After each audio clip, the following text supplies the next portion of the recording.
to another episode of Dad Can We Talk. I'm your host, Anthony Ray.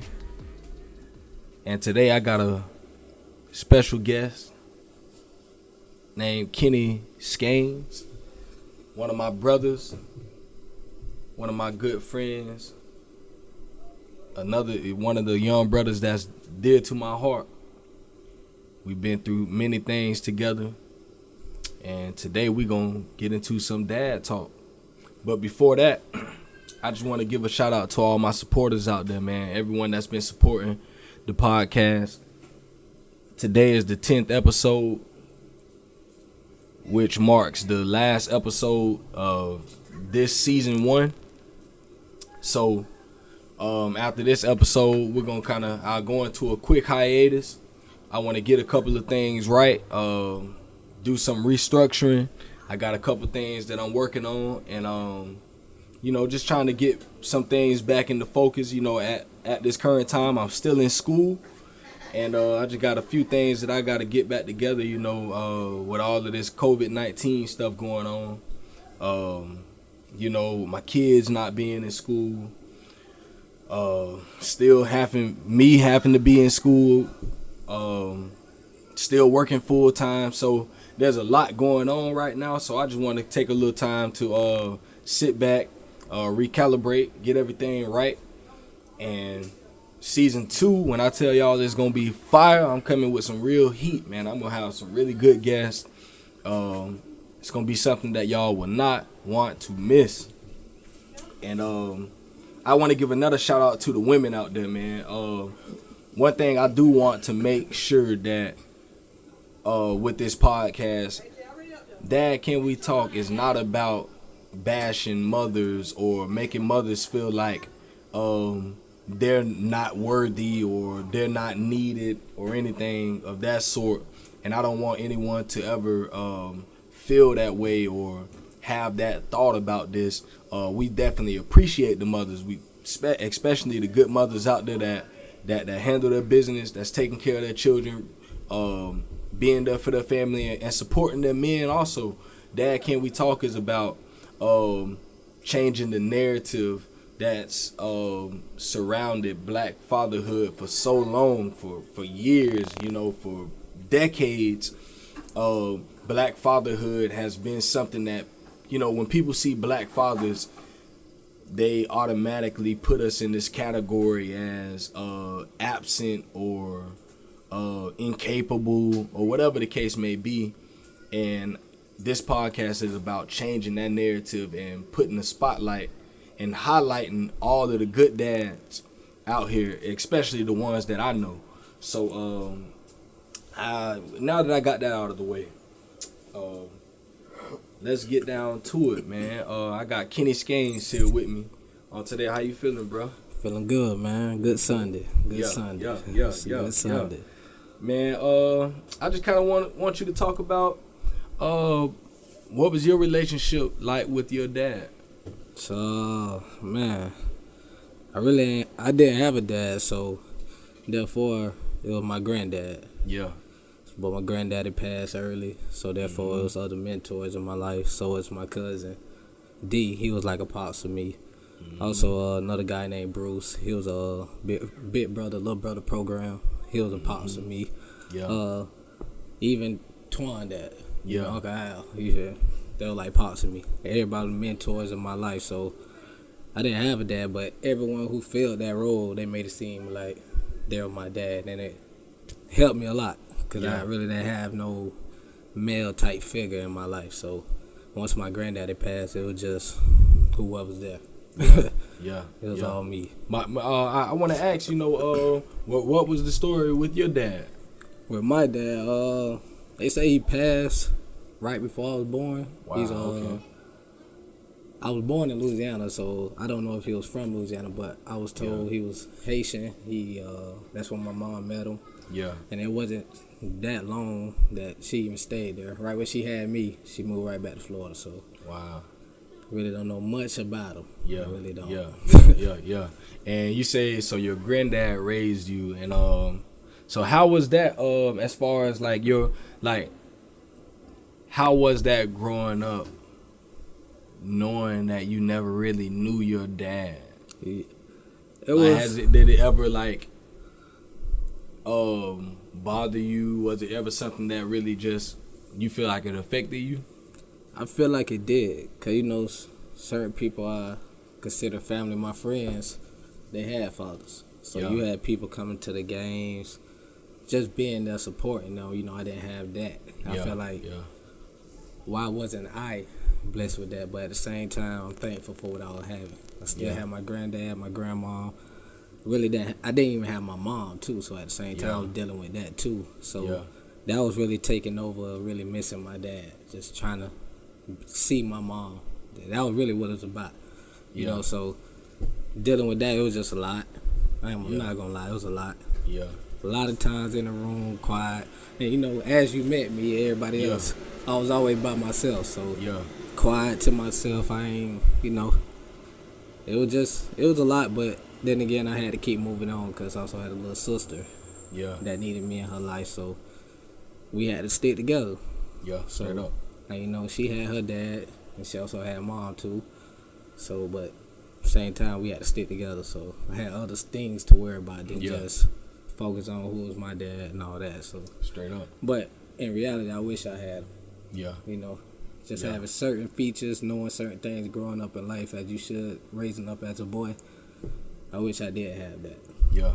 But that's real. That's real, man. Because as I thought about it, I was like, dang, I ain't never really asked, bro. I ain't never really, And I hadn't noticed it as we were younger, but, for us, that's like all of us, it's like, oh, yeah, if our daddy ain't there, it ain't like, for us growing up, it was normal. Right. It's like, not to see, and I think about that sometimes, like, with young black men, it's like, if I don't see my friend dad, it's like, it don't really, as we were young, when we were younger, it wasn't something that was like weird, like, hey bro, where your dad at? Yeah. Because it's like, who wondering about it wasn't something that was out of the norm. Right. And now that I'm older now and I got kids, I'm like, huh? Yeah. Like, that's one of my first questions a lot of times. I like to know, understand what happened with your dad, just because now I understand that it's not normal. It wasn't, something that some of us, and a lot of it is different circumstances. Sometimes it is because of death. Right. Some people lose their parents by death. Some lose it because of drugs, or some lose it because of all types of reasons. But it's never something that is normal. Because both parents are always important to have. Your dad and your mom. That's how God created us. Right. He created us to have mom and dad. And mom and dad both have different characteristics. Right. And that's crazy. I never knew that. So how was your relationship with your granddad? My granddad, my granddad was everything. Yeah. Yeah, my granddad and grandma. My granddad was everything. He always had me. Yeah. Anywhere we going, I'm there with him. Yeah. So my granddad was everything to me. He taught me a lot. And without him, I ain't know how I'll make it.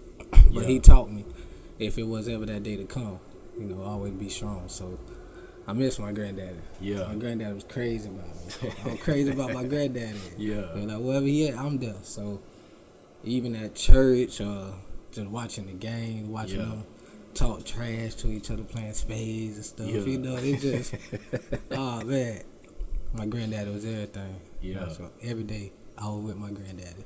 That's what's up, bro. That's what's up. And what age were you when you lost him? I lost my granddad around my 6th grade, 7th grade year. So that's about school. 12, 13, about 12. Formative years. Man. Yeah. Yeah. And it was like, just out of nowhere, just him getting sick out of nowhere. I'm used to my granddad, getting up, getting in his Cadillac. Okay, we finna ride in the Cadillac today. To just where he can't even drive no more, to where he can't even move how he want to. So that was a lot. Yeah. That brought a lot of anger to me. Can't even rely on that. Yeah. Yeah, those are my granddad, and I ain't even be able to tell him bye. Because I remember the day he passed, just coming home, walking home from school, and everybody was in the front yard. And you could just tell, you could just tell from your family vibe something bad has happened. So it just let me know my granddaddy passed earlier that day, and cried a lot. Yeah. And what was crazy, even my granddaddy's funeral, that same day we had a championship game. This one we played for Alachua City League, something like that. I think me and Ray Giles was playing on the team, and we were playing, I think the Alachua team with the big kid, the big white kid from the Bay. He was like 6'8" or something like that. And that's my granddaddy's funeral. I was emotional and all, but I was still able to make it to that championship game. Yeah, and we won the championship game. Yeah, I did that for my granddaddy. It was a long day for me that day. And ever since then, I still keep to myself. My granddad was everything to me. Yeah, he was everything. Man, yeah, that's real, man. That's real, bro. And and it's a blessing that you had him at least, up until that point, know. Because you never know just how life could have been, even if you would have lost him earlier, So you lost him right at the brink, what I call the formative years, when you hit those teenage years, 13, 14, 15, those are some of the most important years, I think, especially for a young man. Right. And like you say, you experience that anger. Yeah. And like, I didn't lose, like what you're explaining is you've experienced loss. Like you've experienced, your dad, even though you didn't really experience your dad, but that he was gone, that's loss. Right. And then you experience that loss with your granddad, that's something that I'm foreign to. Right. I've never, out of the people that's close to me, I would say the people that I was like really, really close with, the closest person I've ever lost was my friend Matt. Right. Matt Banks. That was the closest person, a person that I dealt with almost every day. Me and him did all types of things together. Right. And then just hearing the news about, my boy being dead, I'm like, it kind of hit me. And I never really felt that, my dad is still alive, my grandmother, my mother, brothers, so I never really experienced, in my estimation, like real loss of a person that I've been super close with. Right. And so I can only imagine, bro, what that was like, bro, especially during that time in your life. So going through middle school and high school, do you, like, in what ways do you believe that affected, like, especially those high school years? Right. Like, how do you think that really affected you going forward? Like, was it something how was it? Like, how was that experience? Like, after that, now I got to go forward. Like, how was you able to really cope with that and continue moving? Well, like you say, man, basketball. Yeah. You see, that's all I was... just kept myself around. Yeah. Just because if I wasn't doing that, I knew I was going to think about it. So then for me thinking about it, going to cause more anger from me. Even though certain situations in high school, I did have situations where I brought the anger out. But basketball would kept me humble somewhat. I can say that. Not to be thinking about the people I lost. And also thinking about the times my little sister's not even here no more at this time in high school. She's in Tennessee. Yeah. She's moved. My uncle, which is my granddaddy twin, they moved Tennessee. So it's just me now. All my older brothers, they gone out of town. They stay somewhere else. All I have is my little sister. So therefore, not having my little sister, I was like, man. Not having my granddad, I'm like, man. Not even seeing family like that. Playing basketball. That's what made me stop thinking so much. That brotherhood. Basketball. Gotta have it. That's why I stayed around all y'all, to be honest. It was brotherhood. This my family now. This family me. This who I can see every day. This who I can be with every day. So I just kept it up to that. Playing basketball, hanging, just with people I consider family. Mm-hmm. And that's what kept my mind off of it. Seeing people happy, seeing how their family is. It's a blessing to be able to even be there. You know, just even know certain people who have that. Everybody have their own struggles and pains. Mm-hmm. It's just a different level. But you also got to see the best of it. You got certain people who willing to show you positivity, be there for you, let you know you come talk to me whenever you need to. Mm-hmm. That's different. I ain't got that at home. So Yeah. basketball was what it was. Basketball brought everybody who I know now, who I consider family, my family now. Straight up. So basketball was what it was. Straight up. And see, and it's weird to me because, like you say, we was always around. You know, like I don't know you know, since what I was ninth grade. You know, y'all was what 6th grade. Around that same time. Yeah. And it's like, and I never really.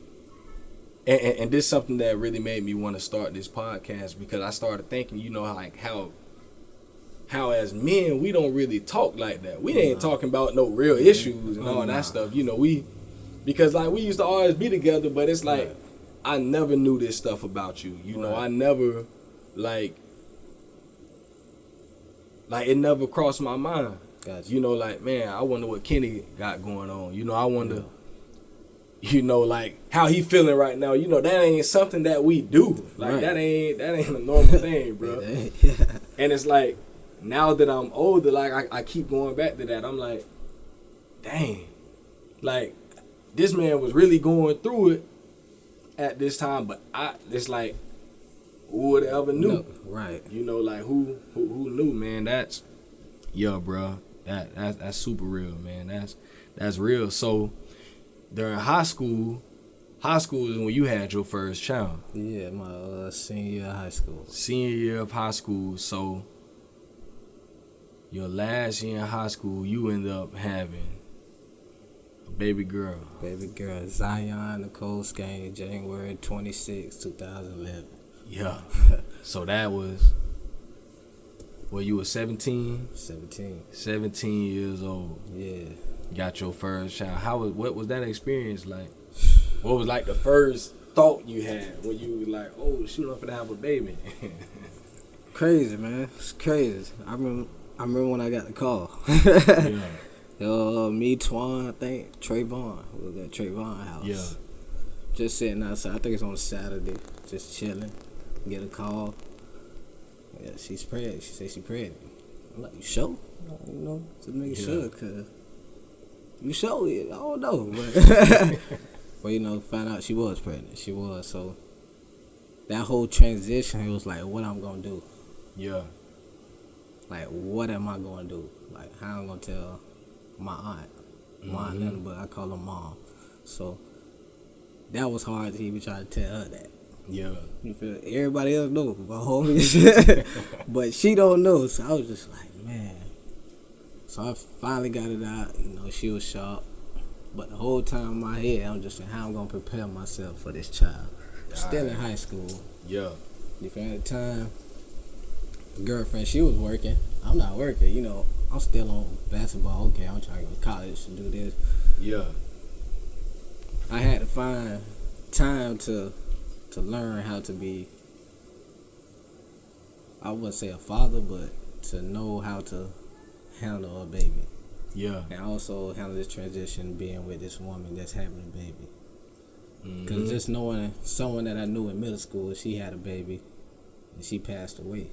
You know, so that was always over my mind too. Like, how can I keep her healthy to make sure this baby gonna be okay? So it was a lot, man. Yeah. A lot of emotions. Yeah. I can tell you that. A lot of emotions. Yeah, I can only imagine. Shoot, I had my first child, 22? Yeah. Maybe 23. Yeah, when I was 23. And it was, you know, uncertain time for me, you know, and I was married and all, you know, and it was kind of scary. So I can only imagine that 17, man. And it, wow. Just crazy because you also want to stop that cycle, you know.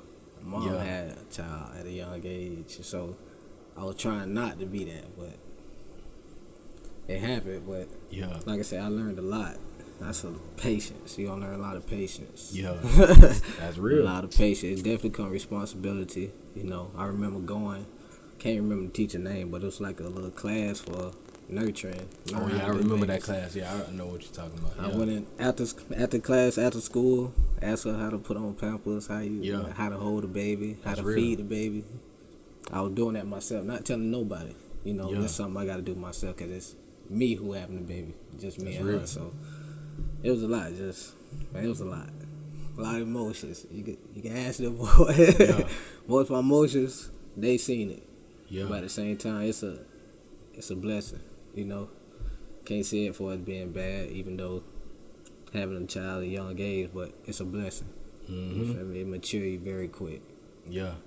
And see, I give you your props for that, bro, because there's a lot of young men in that position that would fight that responsibility. You know, they wouldn't lean into it and say, you know, this is something that I've done. You know, it take two. Oh yeah. To make that child, and a lot of young men do run from that responsibility, even older guys, you know. Right. But like I say, I give you your props for really going to learn that stuff, and that's why I say fatherhood is so important.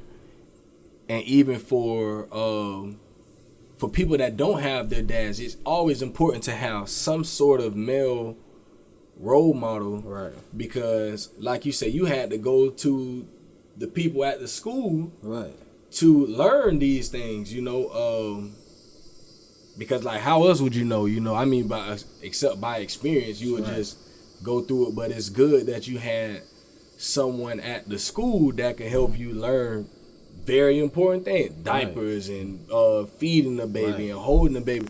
Those are like, bro, that's foundational type stuff, you know. And if you don't know that, you know, you don't just know it, especially as men. And this is something that I've always talked about. You know, I think as like with our little girls, we push them toward, you know, knowing how to take care of babies, right? You know, because they're always playing with baby dolls and they're practicing that stuff, and it's like, growing up, we learned that was the woman thing, right? But it's like, no, like, daddy should know this stuff too. You know, we shouldn't be like, hey, go change the diaper, and then we don't know how to change no diaper. We don't know it. Right. And honestly, that's how most guys are. You know, we can't even take our child in the bathroom and change a diaper. Right.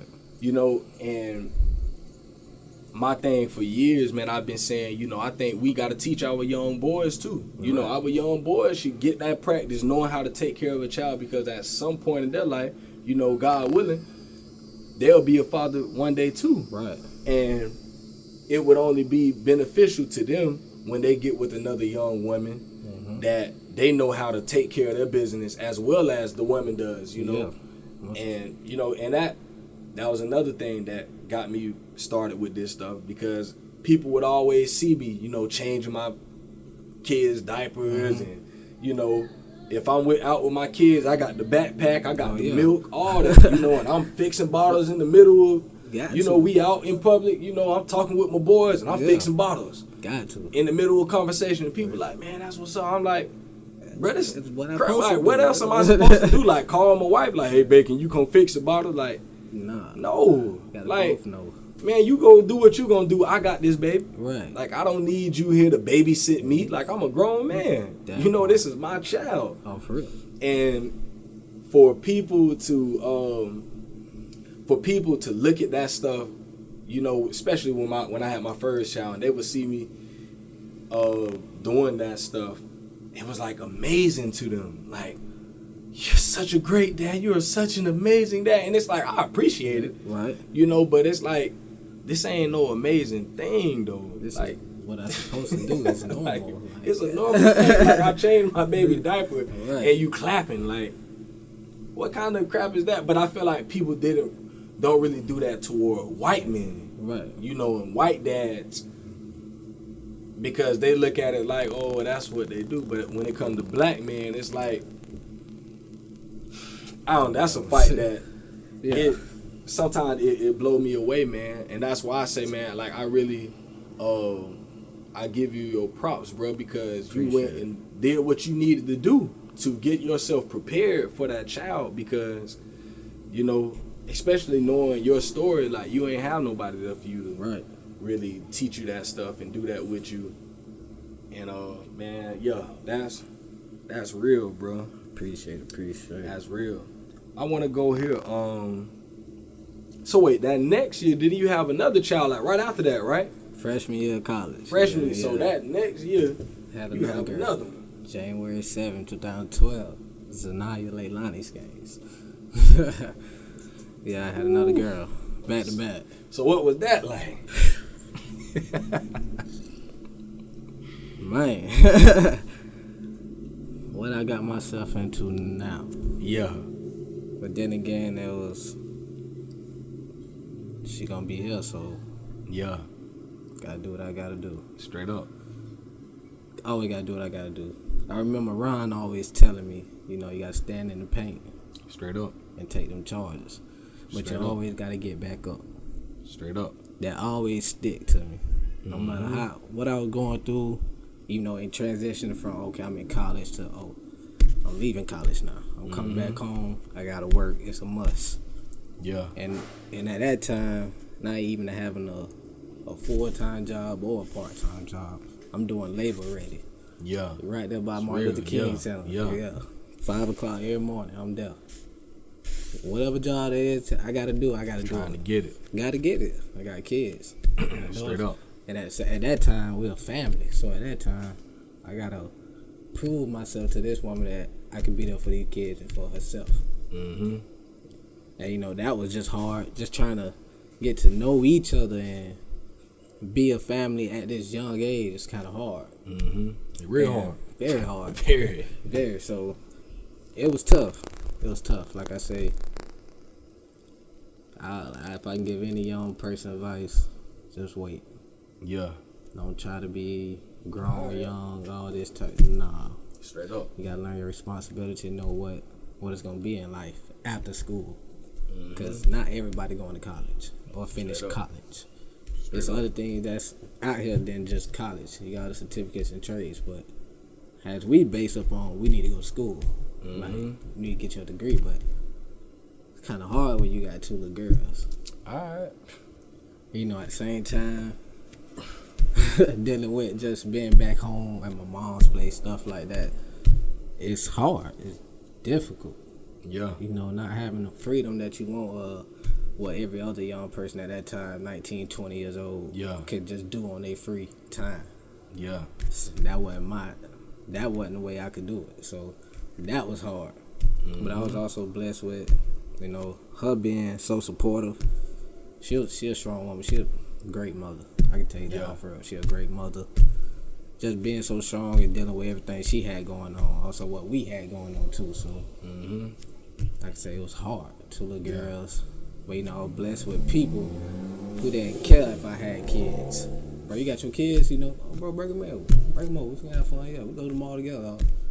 Yeah. That was my enjoyment time with my daughters and everybody else, my friends. So it was a lot, but at the same time, I had to deal with it because it's here. So can't give up. Never give up. Ain't no giving up. Never give up. No matter how bad you fall, the lowest point of your life, never give up. Always be there. Always do whatever you got to. Always keep communication with your kids and everything, no matter what you going through, bro. Straight up, you can't give up. Can't do it. Give up. Okay, you can't let her just be on her own backbone, just doing it herself. Straight up. That's selfish. And there's, you know, at the same time, as being a young parent, it was hard for me to say no. Like, I can't tell her no. Nah, I can't say no for my babies. I'm going to try to do it. But growing up as a young man, trying to become a man, you got to be honest. Communication is everything. If something you can't handle or take care of at that time, just be real with it. Instead of prolonging it, then when you can't get it, make it happen, now you got a whole nother situation. So just learn how to be honest, be responsible, be consistent, Hey, you Straight can up. you can do that. It'll happen. Yeah. You can make it. You can make it work. That's real. So y'all aren't together anymore. Right. How have y'all been co-parenting? How has that been? Like I say, she's a great mother. Mm-hmm. You know, I had times in my life, I ain't a perfect man. I made mistakes. Yeah, straight up. You know, still making mistakes. She a great mother. Still let me be around my kids anytime, talk to my kids anytime. She's not that type of woman at all. So our co-parent is good. Like, It's real. talk on basis when I can hear her anytime, she can talk to me anytime. That's good. You know, certain That's people that blessing, I bro. know, Yeah, it don't happen. Like, you Trust can't me, I just know. do that. I know a lot of So- that. So I'm thankful, very thankful for her. Just all real life. Mm-hmm. Just still being there. Letting me be there for my kids at the end of the day. Mm-hmm. That's why I say you never give up. That's real. You feel me? Never give up. That's real. Gotta do it. And see, and that's important because a lot of people think because, well, if I'm not with the mother of my children, or if I'm not in the house with my children, then I'm not an involved dad. Yeah. You know, or people will make you feel like you're an absent dad. Mm-hmm. And that's not always necessarily the case. Right. And I think that's where a lot of those stats come from. The stats when they talk about black dads being absent, Yeah. they count it as, oh, the black dad isn't in the home with their children. Right. I know a lot of men that don't live with their children, Mm-hmm. but they always have their children. They're always doing for their children. When they do have their children Right. in their possession, they are doing everything. They're making the most of that time. Right. You know, taking their kids to the park, Yep. taking them out to do other different things, you Right. know, bathing them, Yes. feeding them. All of those things are considered father involvement. Right. You know, when you're spending that time, you know, that quality time with that child and doing those things, you know, all those things are bonding. Right. You know, all of that is bonding. You know, when you give your child a bath and then, you know, you put their clothes on, then you put them in the bed and you read them a book or whatever, you know, you give them a kiss. All of those are things that are that's father involvement, you know, and those are things that children need. Mm-hmm. You know, so not it doesn't mean that you gotta, because there's some men that are married Mm-hmm. and live in the same house with their children They still don't know their children. and they ain't involved. I know because I've heard stories, you know, and I talk with people You also see it. and I see it. You know, I see it with my own eyes. And there are dads that are literally, bro, they don't do nothing. They feel like my job is I go to work and that's it. All I gotta do is provide. That's all I'm gonna do is provide. You know, I had a man tell me once before, God that I used to work with. This man told me, he said, man, Aunt, I'm making money, Aunt. I'm bringing money to the house. So when I come home and my son asks me to throw the football with him, you know what I tell my son, Aunt? I tell my son to take his A in the house. I mean, in his room and go sit down somewhere. I looked at that man like he was so crazy, bro. I said, God, that ain't cool. And he don't even know it. I'm like, bro, that is not cool, bro. Oh, think about how much time that you have to go to work. How much she has to go to work. And you telling me you don't miss no time to be with your kid? Man, the way that man was telling me and talking to me, he was like, well, that ain't something that I do. But like I said, that's on the family structure, how that was upbringing. It's more than just providing for Straight a up. man.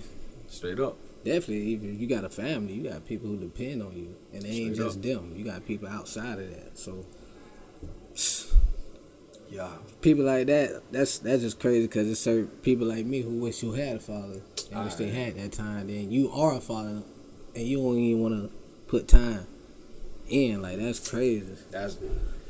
That thing blew me away when that man told me that. I said, man, cause we ain't cool. Nah, like, I don't even. Everything you say is gonna piss me off. Like. Yeah, that. I was so shocked when he said it. Like, maybe this man playing, but he was so serious. Dead you know, serious. I'm like, dog, that ain't what.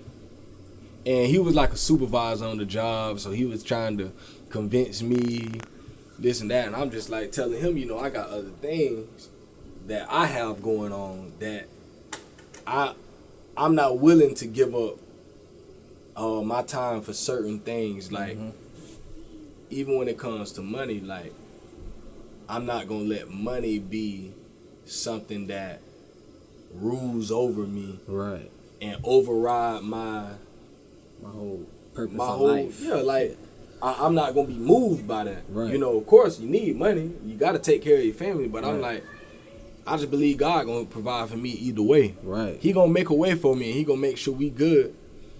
Especially if I know I keep doing what I'm supposed to do. Right. You know, I'm gonna do what I'm supposed to do, and everything else I'm gonna leave it to God. I'm gonna still go to work. I'm gonna grind. I'm gonna get out here and try and create opportunities for myself. Right. Try and create opportunities for others. You know, do everything I know I'm supposed to do. Right. And if something don't come through, it just don't come through. Yep. But I believe it is gonna come through. Always. And that's all I'm telling him. Like, bro, you have not convinced me in the least bit, bro. You just like turned me off of what you trying to convince me of. Like, if that's how you treat your child, and you say you do that because that's all the time you get, like, bro, I'm cool, cuz like, my children is worth more than that. Right. You know, like, and then that same said guy who I'm talking about, a couple months later, get fired from the job. Come back. When I heard it, I'm just like, hey. It's all about their upbringing, you know. Right. With that certain type of individual, you know, that certain class is raised up on money. Yeah. Trying to get over on people. Yeah. It's not about as in take care of family, knowing how your family feel, what they should be like.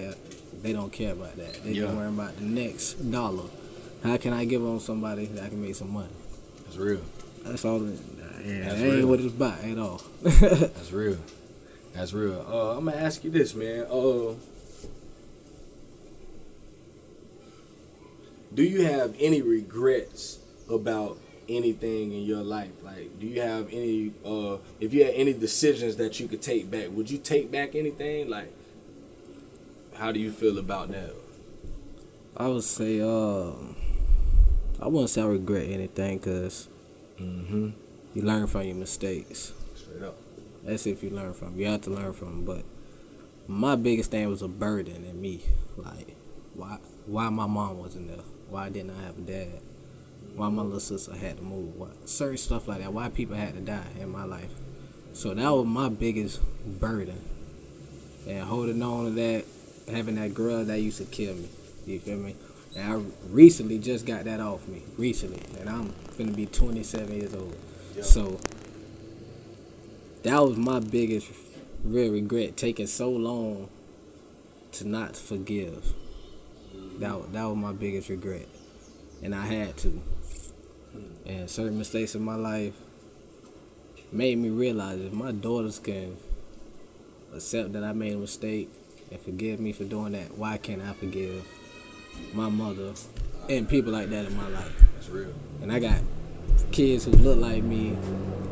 It's mind-blowing. Yeah. You feel me? So to have angels like that in your life and you can't try to change that, it's like you being selfish. You're not moving on. It's something you have to move on to move further in your life, to be better with yourself, with your kids, your friends, everybody. So that was my biggest regret, just holding on to that burden. That's like, real. Why? Just why? That's real, bro. That's real. And you know what you say, that's important, man. You know, at times, you know, we do forgive our parents, and it's important to also forgive ourselves. Right. You know, because, you know, that's one of the hardest things, is to forgive ourselves for mistakes that we make. Right. You know, and at times, you know, I think that's what holds a lot of people back is, you know, feeling like, dang, I made this mistake and now I ain't gonna never be able to move forward. Right. You know, or I'll never be better than so and so, you know, and we hold ourselves back at times because we hold it's like sometimes we can't take ourselves so serious. I remember one of my friends told me this a long time ago. He said, man, Shard, bro, quit taking yourself so serious, bro. Right. Like, sometimes, bro, just live. Right. Like, you know, it's like you critique everything you do. Yep. And it was like, in return, that's why, and you will critique you will treat everyone else like that. Right. And he was like, sometimes, bro, you know, okay, boom, you make a mistake, bro, okay, cool, bro, like, don't dwell on that. Right. You gotta continue to move, because if not, bro, you will never reach your potential if you can't ever see past your mistakes. Like, right. You make the mistake, you learn from it, you move forward. Right. And it's like, when he told me that, I was like, dang, that's real. You know, some stuff ain't that serious. Right. You know, like, I might be looking at it like it's the worst thing in the world, but it's like, bro, it's just a part of life, bro. Yes. You know, you got to move forward, man. And so yeah, I tell you that, man. You know, you look back on your life, you know, and like you say, you take all that stuff as just lessons. Yeah. You know, lessons learned. Mm-hmm. You know, and now that you've made those mistakes and you know you've overcome a lot of things in your life. Right. Now you just got to move forward, you know, and don't continue to dwell on that, but you know, just continue to focus on moving forward, man. Because like, you know, your daughter's gonna need you to be at your best. Yes. Yep. You know, they need for you to be clear-minded. Right. You know, and like you said, that's something that I really love about children. You know, when you look at the Bible say, you know, it speaks about childlike faith. Right. Bro, we can learn so much from children. Mm-hmm. Children, if fatherhood has taught me anything, bro, fatherhood has taught me about the character of God. Right.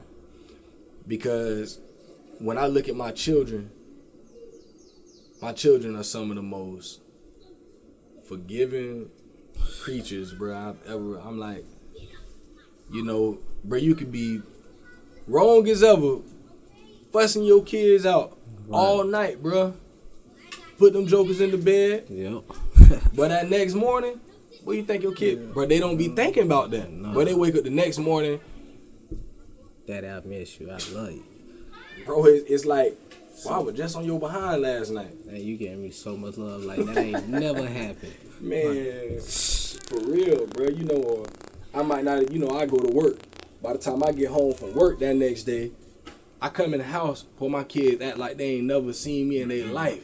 You know, they just that happy. And I'm like, dang, you know, like, how can I be like that? Right. You know, how can I learn to be that way toward myself and others? Right. You know, and not really just, and not hold things against other people. And yeah, I encourage you in that, dog. For real. For real. Appreciate that. But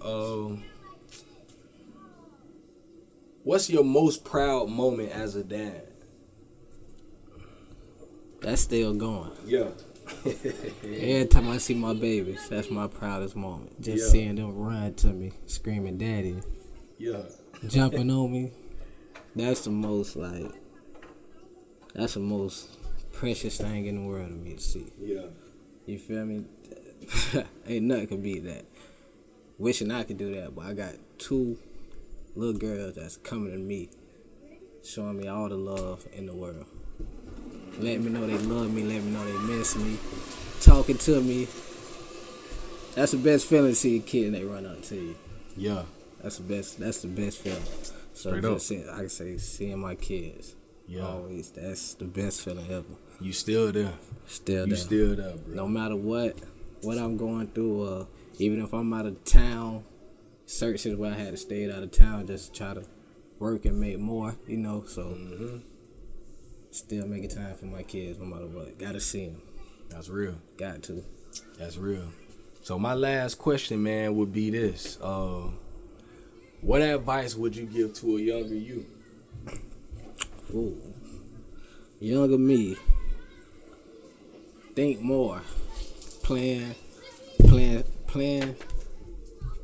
your life out somewhat of where you want to be at, instead of worrying about trying to get it right now. That's one thing I felt like I was in a rush. Like, my biggest thing on my mind, how I'm gonna be able to take care of my family and also leave a trust fund or a legacy for my kids. So every time I'm trying to rush, you gotta be patient. You gotta be patient. You gotta see things from a different view. Can't just be worrying about yourself and just, I gotta do this. I'm the only person that can make it happen. It's not like that. So be patient, be more consistent, be more responsible, and think more of others. Definitely for the younger me, slow down. Yeah. Slow down. Yeah. Gotta slow down. That's real. Trying to do too much, and doing that leaves stressed out, going to the hospital type, stressed out because you so worried about, I want my kids to be this way, I want it to be that way, I want them to look this way, I want to have this certain type of stuff, and you can't make it happen at that time. That kind of kill you. That kill your soul with it. So understand what comes with it. Understand this life. Being so young, it's not just gonna happen overnight. So gotta be patient. Always be patient. Straight up. Got to. That's real, bro. Got to. That's real. I definitely appreciate you coming on, man, and Yes, sir. telling your story, man, because I believe this will help someone else. Oh yeah. This can be encouragement to someone else. Right. Because like I always look at my situation, like I love hearing stories like yours, because I look at my situation like, I ain't have children till I was married. Right. And me and Elp always joke about this. He always like, man, bro, you did everything perfect. Yeah. I was like, not necessarily, but I can see where he's coming from. I know my story is like, Yeah. it's everybody ain't got, I fell in love, got married, then had children, and it was like I ain't do it. Everybody don't have that story. Right. But I love stories like yours because your story is more like a lot of other people's stories. Right. Especially young black men. A lot of us have those stories like that. And I think it's powerful, man, when we can look back and really be able to reflect on our life and reflect on our decisions and encourage another person in that, to continue moving forward, because just because you make a mistake, that don't mean your life is over. Yeah. And I think a lot of people, like I say, it's so hard to push forward after making those mistakes like that, man. And I think that's what leads to a lot of men giving up on their families and giving up on their children, because they can't deal with the fact that they didn't do everything the quote unquote right way. It's like, it is what it is, Right. That's just life, bro. Right. And you can't get too down on yourself, to the point of where you give up on yourself and the things that matter in your life. So yeah, bro, I appreciate you, man. Yes, sir. Being able to share that, man, because like I said, we don't talk enough. Right. we don't. Men ain't talking. I believe black men, bro, we have some extraordinary stories of triumph. Right. We like just the fact that you still here and you still with your children, bro. And you still pushing forward. Like, that's amazing, bro. Gosh, yeah. That's amazing. I don't care what nobody say. Like, that's an amazing thing that you're still here, because you could have easily just said, man, I ain't gonna deal with that. Like, what up? Right. You could have easily did that, bro. Yeah. Can't though. Can't do that. That's real. And that's what's great about this. Certain people who can't talk. Mm-hmm. to certain friends because they might feel like, oh, they might think I'm this type of person. Gotta, if they're your friend, like you say, and they're gonna become family, gotta talk. They gotta know who you are too, just like they need to explain to you what's going on with them. That's real. And this is what this is, right? Definitely what you doing. It's a blessing. Think about it if you had this doing 10 years ago. Real, boy. Think about it. So it's a blessing what you're doing. You know, I definitely appreciate it. Off real. Been knowing you too long. Yeah. You feel me? So That's like real. we just had a conversation a couple days ago. Real testimony in life, man. Yeah. And I stand on that. That's real. Man, you straight positive. Always been positive. So, and the way you doing now, it's like ain't nothing but greatness from here. Real. So I appreciate it. I love you, my boy. You know I love you, man. For real. Yeah, so that wraps up this episode of Dad Can We Talk. Like I said, man, this is the end of season 1. I really, really, really encourage y'all to stay tuned, man. I got some heat. I got some real stories, some real men coming on here in this next season. And y'all will not want to miss their stories and the things that these men will share. And like I say, I appreciate all the support, man. Everyone that's been supporting me buying the merch, man. I'm trying to get some hats made. I already got these shirts. They are selling like hotcakes, man. So yeah, y'all stay tuned. Y'all continue to support. I appreciate everyone out there, man, that supports me in every way, man. Y'all don't even understand how much I appreciate y'all, man. So yeah, that wraps up season 10, episode 10, season 1 of Dad Can We Talk. Yes, sir. Appreciate y'all. God bless.